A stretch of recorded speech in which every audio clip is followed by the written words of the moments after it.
গত কয়েকদিন ধরে রামকৃষ্ণ মহাবিদ্যালয়ে একটি সংবাদের শিরোনামে এসছে, কলেজে যারা নতুন ভর্তি হতে এসছে ছাত্রীদের কাছ থেকে বিশেষ করে কিছু আনআইডেন্টিফাইড কিছু ছাত্রছাত্রী ওরা ছাত্রীদের কাছ থেকে 100 টাকা করে কালেকশন করছিল, সেটা কালচারাল ফিয়ের নামে।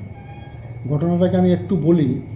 গত 13 জুন আমাদের সারা ত্রিপুরা রাজ্যে অ্যাডমিশন প্রক্রিয়া শুরু হয় ফার্স্ট সেমিস্টার 2025-26 সালের একাডেমিক সেশনের জন্য।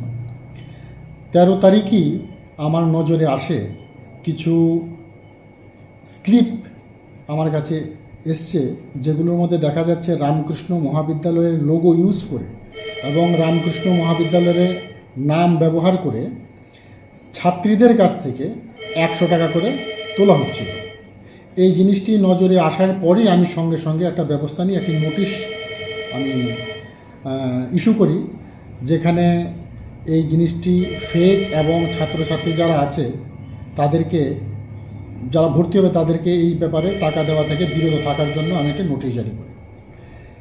কিন্তু কোনো ছাত্রছাত্রী বা স্টুডেন্টের গার্জিয়ানের কাছ থেকে আমার কাছে কিন্তু কোনো অভিযোগ আসেনি। তার সত্ত্বেও আমার প্রিকশনারি হিসাবে আমি এটা নিয়েছিলাম। সবচেয়ে বড় কথা হলো গিয়ে আমাদের ত্রিপুরা সরকার এবং বর্তমান মুখ্যমন্ত্রী যিনি আছেন তিনিও চাইছেন মেয়েদের ফ্রি এডুকেশন। এই কারণেই কলেজের ক্ষেত্রে অ্যাডমিশন ফি মেয়েদের থেকে নেওয়া হচ্ছে না। কিন্তু কিছু মিসক্রিয়েন্টস কলেজের নামে রিসিপ্ট ছাপিয়ে মেয়েদের কাছ থেকে, বিশেষ করে মেয়েদের কাছ থেকে 100 টাকা করে কালচারাল ফির নামে টাকা সংগ্রহ করছে।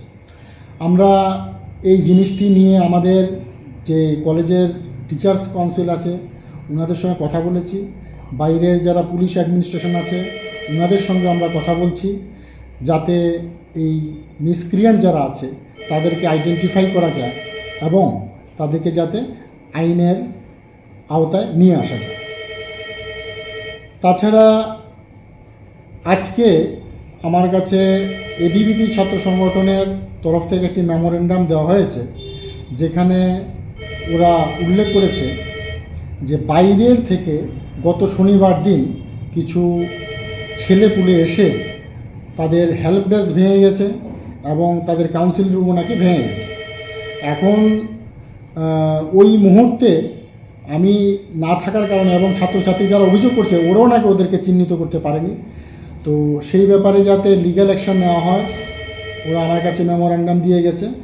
আমি চেষ্টা করব পুলিশ প্রশাসনের সাহায্য নিয়ে, এবং আপনারা যারা মিডিয়া পার্সন আছেন আপনারাও যদি সাহায্য করেন তাহলে পরে সেই মিসক্রিয়েন্টগুলোকে আইডেন্টিফাই করে যাতে আইনের আওতায় নিয়ে আসা যায় সেই চেষ্টা কলেজ থেকে করা হবে। সর্বোপরি আমি এই কৈলাসহরবাসী এবং আপনারা যারা মিডিয়া পার্সন আছেন তাদেরকে সবাইকে অনুরোধ করব, এই ধরনের যারা অপপ্রয়াস করে এবং যারা মিসক্রিয়েন্ট আছে, যারা কলেজের সুনাম নষ্ট করতে চাইছে, যারা সরকারের সুনাম নষ্ট করতে চাইছে, যারা এই কৈলাসহরের সুনাম নষ্ট করতে চাইছে, তাদের বিরুদ্ধে আপনারাও আমাদের সঙ্গে এগিয়ে আসুন, যাতে আমরা কলেজটাকে আরও এগিয়ে নিয়ে যেতে পারি। ধন্যবাদ।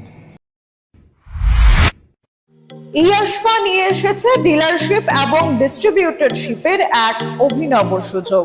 আমাদের এখানে রয়েছে ইলেকট্রিক 3 হুইলার্স, ইলেকট্রিক 2 হুইলার্স, 2 হুইলার্সে 15+ মডেলস যেমন ভেলক্স, র্যাকেট 100, গ্লাইড, নেবো, সিইও ইত্যাদি।